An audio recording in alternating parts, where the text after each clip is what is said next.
Independen Nusantara, ratusan warga Cipete dan Kunciran Jaya Kota Tangerang geruduk kantor Pengadilan Negeri Kota Tangerang, dalam aksi mereka menuntut keadilan terkait eksekusi tanah seluas 45 hektar, di mana lahan eksekusi tersebut belum diketahui keberadaannya, apakah lahan mereka atau tempat tinggal mereka.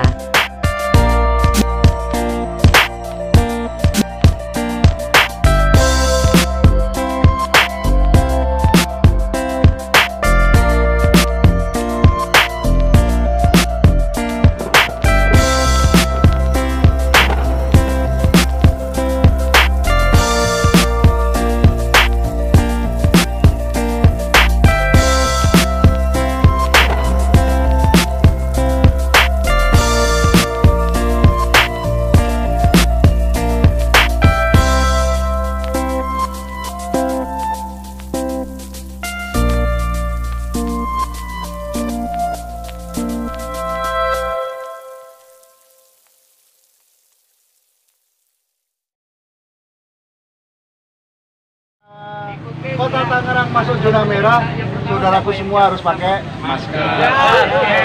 Ya, jaga jarak, ya pakai masker, nanti tangannya cuci tangan, ya. Semuanya tidak aksi, tetapi selamat semuanya. Ya.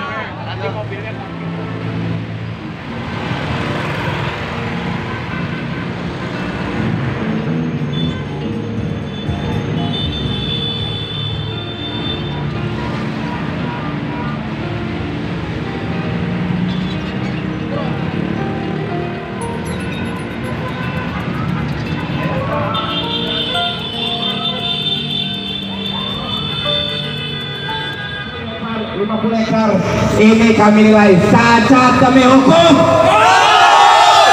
Betul. Saya aja. Masa aksi kita merapat, kita sampaikan hari ini apa menjadi aspirasi kita. Sekali lagi kami jelaskan, penyampaian aspirasi di muka umum adalah hak seluruh warga negara Republik Indonesia. Seluruh masyarakat Indonesia berhak menyampaikan aspirasi di muka umum, itu, dan itu diatur oleh undang-undang. Ketika penyampaian dibubarkan oleh aparat, maka kita berhak melawan.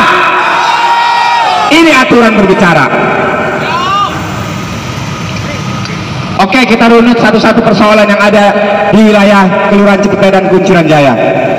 Belum lama Pengadilan Negeri Kota Tangerang telah mengeluarkan surat putusan eksekusi lahan yang ada di Kunciran Jaya dan Cipete, Kecamatan Pinang, Kota Tangerang, seluas 45 hektar. Apa dasar mereka menang dan diputuskan sebagai pemenang? Mereka hanya mengantongi surat hak guna bangun SHGB di tahun 64. Camkan SHGB tahun 64. Kami selaku masyarakat yang ada di Kelurahan Cipete dan Kunciran Jaya menempati wilayah di situ. Mungkin bapak-bapak belum hadir juga, orang-orang tua kita dulu sudah hadir dan sudah menempati lahan tersebut. Ketika ini ada yang mengklaim dengan dasar putusan eksekusi seluas 45 hektar, kami selaku masyarakat Cipete dan Kunciran Jaya sangat resah. Kenapa resah? Jelas resah. Dari bidang 45 hektar itu tidak jelas di mana bidangnya. Ini juga terkadang Pengadilan Negeri Kota Tangerang memutuskan sesuatu tidak berdasarkan fakta dan hukum yang ada. Hanya melihat uang dan juga rakyat menjadi korbannya. Kami ingin tahu, kami ingin hari ini melakukan diskusi seluruh yang ada di dalam gedung sana, khususnya kepala Pengadilan Negeri Kota Tangerang. Kami ingin tahu pertanggungjawaban seorang pemimpin di negeri ini. Kawan-kawan, ibu-ibu, bapak-bapak, ini gedung kita, ini gedung rakyat, dibangun oleh anggaran rakyat, oleh uang rakyat, maka rakyat berhak menguasai gedung ini.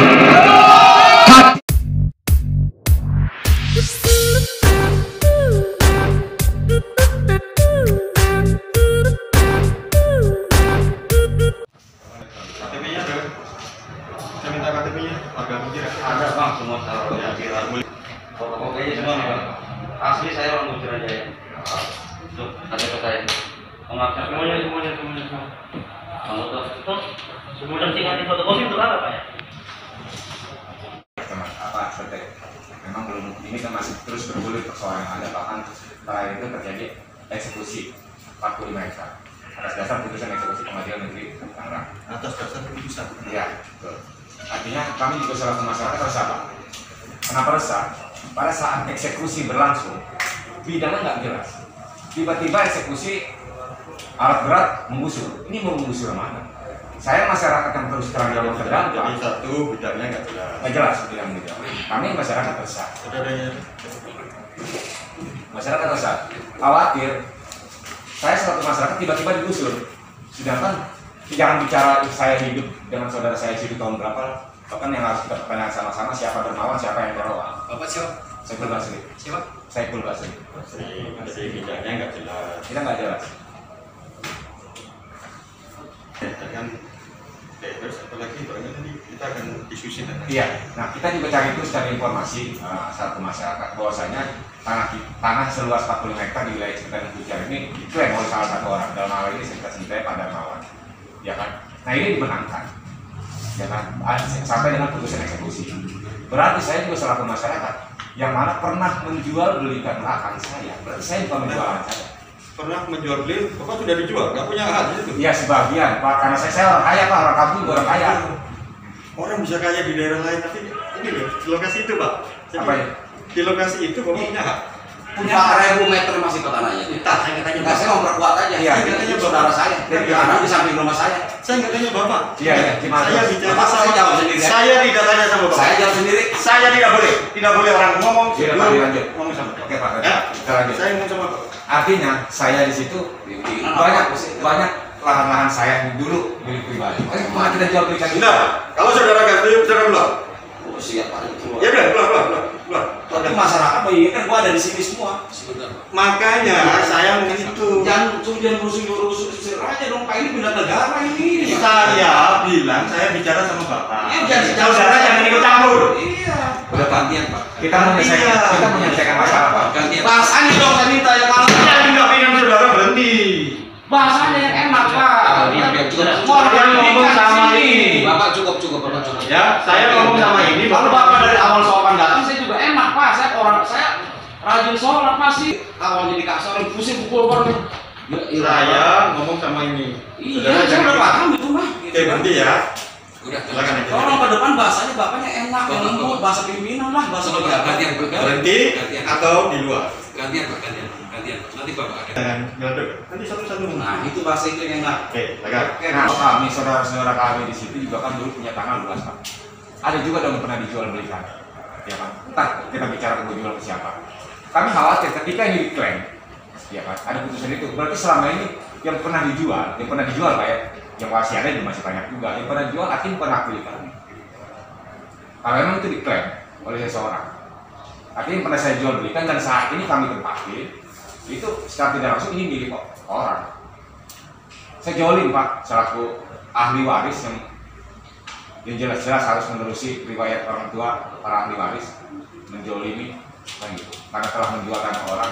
Dan saya juga sangat prihatin orang tua saya yang dulu yang berjuang kan gitu. Tiba-tiba pada saat itu menjual tanah, secara tidak langsung itu bukan tanah kami, bukan tanah keluarga kami. Kan tidak jelas bidang yang tadi lakukan eksekusi, gitu Pak. Dan kalau saya lihat, saya pantau pada saat pelaksanaan eksekusi kemarin, pembacaan putusan eksekusi juga saya nggak tahu. Tiba-tiba, ya saya mohon maaf bicara awam, putusan eksekusi itu tetap harus di bidang kan nggak jelas. Saya jual tanah harus kumpul semua Pak, yang ada di kiri, yang ada di kanan, yang ada di depan, yang ada di belakang. Ini putusan eksekusi tiba-tiba mobil orang sampai makam orang tua saya Pak, sampai makam orang tua saya hampir kegusur. Makam orang tua saya hampir kegusur. Ya kali ini jolin benar ini. Oke, berarti yang prinsipnya satu, ini tidak jelas. Iya. Nanti ini yang saya bawa nanti kita ya. Kalau itu nanti tambah Oke, lagi. silakan Bapak sekarang silakan. Saya juga bahasa enak Pak. Saya orang nggak pernah kasar sebenarnya. Tapi ketika dikasarin ya, insya Allah saya bisa kasar. Assalamualaikum warahmatullahi wabarakatuh. Saya juga sebelumnya belum mengenal Bapak juga belum memperkenalkan. Saya Pak. Oke. Oke, saya mewakili Ketua Paguyuban Masyarakat Kunciran Jaya. Pertama adalah masalah eksekusi lahan kami dengan keputusan Bapak untuk melakukan putusan eksekusi. Yang dikorbankan ini adalah kami Pak, 45 hektar. Ini adalah termasuk adalah tanah-tanah kami, tanah-tanah adat kami. Yang kami pertanyakan di situ adalah ada perdamaian antara pihak Dermawan dengan NPLOA. Ada 3 yang pertama diajukan oleh pihak Dermawan. Pertama adalah Girit, di mana Giritnya ini semua tidak tercatat di desa, di desa Pak. Kemudian dia mengajukan Presiden Banten. Yang saya tahu presidennya ini kemudian setelah terbit 1 minggu ini ditarik. Kemudian diajukan lagi SKGP NPLOA dari nomor 1 sampai 9. Ini semuanya adalah palsu. Yang saya pertanyakan juga di sini, NPLOA itu siapa? Di situ di keputusan Bapak itu ada namanya pewarisnya. Iya, Mustafa Kamal. Pewarisnya ini adalah Pak Mustafa Kamal. Ini siapa Pak Mustafa Kamal ini? Apakah figur? Apakah benar-benar dia ahli waris dari NPLOA? Yang saya tahu Pak Kamal ini teman saya, orang Lampung, tinggal di Royal. Tiba-tiba kok bisa dia menjadi pewaris NPLOA? Itu aja yang kami pertanyakan Pak. Tolong, dan apakah keputusan yang Bapak buat, Bapak sudah benar-benar melihat data asli kepemilikan daripada Dermawan, itu SKGP NPLOA maupun Girit maupun SK Keresidenan? Itu saja Pak, singkat. Terima kasih. Nanti kantor hukum memang telah ditunjuk oleh warga. Memang setelah Pak Mirin. Iya, Pak Mirin, Ketua Paguyuban. Jadi setelah kami melihat permasalahan ini memang sangat banyak, kalau kalian mengatakan cacat hukum Pak, mulai dari proses awal sampai dengan proses akhir. Kita mulai dari mediasi Pak ya. Izin bukannya menggurui karena ini kalau bisa dikatakan ketuanya wakil Tuhan lah di Pengadilan Negeri Tangerang.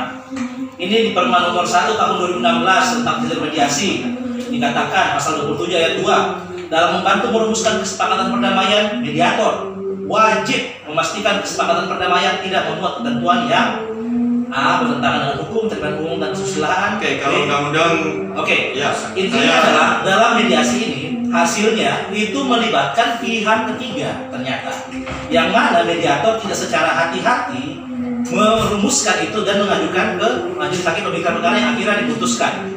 Berikutnya, ketika dalam rangka sebelum melakukan eksekusi itu kan menurut peraturan Bagilo Pak, harus ada constatering dulu Pak. Makanya tadi sudah dikatakan oleh masyarakat, mereka itu mengira-kira mana batasnya. Mana batasnya? Oh, nggak pernah ada constatering, nggak pernah ada sidang eksekusi, tiba-tiba ujuk-ujuk langsung eksekusi. Masyarakat kaget, nggak sempat ngajuin perlawanan. Bahkan sebelumnya lagi sempat kami, karena tadi sebenarnya Bapak tadi tidak menyuruh keluar, tapi Bapak sudah menyuruh keluar. Kami sudah menginvestigasi bersama dengan PMRE bahwa memang kita dapatkan bahwa ada 9 SHGB yang menjadi dasar dari putusan perdamaian dan eksekusi tersebut itu ternyata tidak terdaftar di DPR. Tadi sempat bicara sama BPN Kota Tangerang, sempat bicara sama, dan juga kami Pak, wilayah sudah juga kami investigasi. Juga tadi Pak Arif sempat mengatakan bahwa memang betul Bapak tidak punya kemampuan untuk melihat isi putusan atau menjadi isi putusan, tapi toh Bapak kan punya kebijaksanaan sebagai kode etik hakim secara asas profesional, asas kehati-hatian. Saudara katakan saja apa keberatan poin keberatan. Nah ini kan pertemuan ini kita Pak jarang-jarang Pak. Maksudnya nggak apa-apa lah, kita pakai momen ini untuk bisa menjelaskan semuanya seperti itu. Jadi ini, kalau tapi keberatannya apa nanti saya akan menjelaskan. Iya oke, makanya ini saya jelaskan dulu Pak. Nah ternyata eksekusinya masih tetap aja dipaksakan, walaupun bahkan sudah dari Polres yang mengatakan untuk melakukan penundaan, tapi kok ini terkesan dipaksakan. Izin Pak, saya juga punya kasus di Kalimantan, itu kami sudah sampai inkrah, bahkan kita mau eksekusi, ada perusahaan tadi eksekusi, perlawanan ada banyak kali, susah kali eksekusi. Tapi kok ini bisa secepat itu dan semudah itu? Kami sebenarnya mempertanyakan masalah marwah pengadilan ini Pak. Jangan sampai bapak-bapak ini menjadi kaki tangan, maksudnya walaupun Bapak tahu, tidak tahu, kami tidak tahu lah, kami silakan pada Bapak. Tapi jangan sampai pengadilan ini menjadi fasilitator praktik-praktik kayak gini. Kalau kayak gini saya tidak dengan Pak, saya bukan saja dia Pak. Saya buat tangan di sana. Beratanya apa tadi? Sertifikat itu palsu. Sertifikat itu. Terus kedua, semuanya, oke kita eksekusi sepakat tanggal sekian. Setelah dilaksanakan, pakornya kami menentukan tanggal eksekusi. Saya ditentukan eksekusi. Setelah ditentukan eksekusi, salah satu perintah eksekusi itu adalah mohon bantuan BPN untuk mengukur. Salah satu perintah eksekusi. Kenapa kita mohon bantuan BPN mengukur? Karena dalam perdamaiannya BPN itu mengakui ada sertifikat itu. Jadi ya, dalam perdamaiannya, nanti kalau teman-teman mau monggo bisa nanti ini berkas ini terbuka untuk. Salah satu perdamaiannya itu BPN kan mengakui dan menyetujui pembagian tadi itu menyetujui. BPN itu menyetujui. Karena menyetujui maka kita tolong deh diukur. Permintaan kami itu adalah BPN mengukur. Sekali lagi, kenapa kami minta BPN mengukur? Karena BPN menyetujui perdamaiannya. Setelah kita minta bantuan, jawaban BPN bukan bersedia mengukur atau tidak bersedia mengukur. Nah, mungkin asli. Dengar. Jawaban BPN menyatakan bahwa sertifikat itu tidak terdaftar di Kota Tangerang, BPN Kota Tangerang. Ya, ini caranya. BPN menyatakan tidak terdaftar di BPN Tangerang. Unik nggak? Ketika musyawarah menyatakan jam setuju musyawarah itu, ya, ini ada. Nanti jenengan boleh, tapi nanti biar dikopi. Setelah mereka setuju, sekarang saya minta diukur supaya kejelasannya tadi ada. Bapak.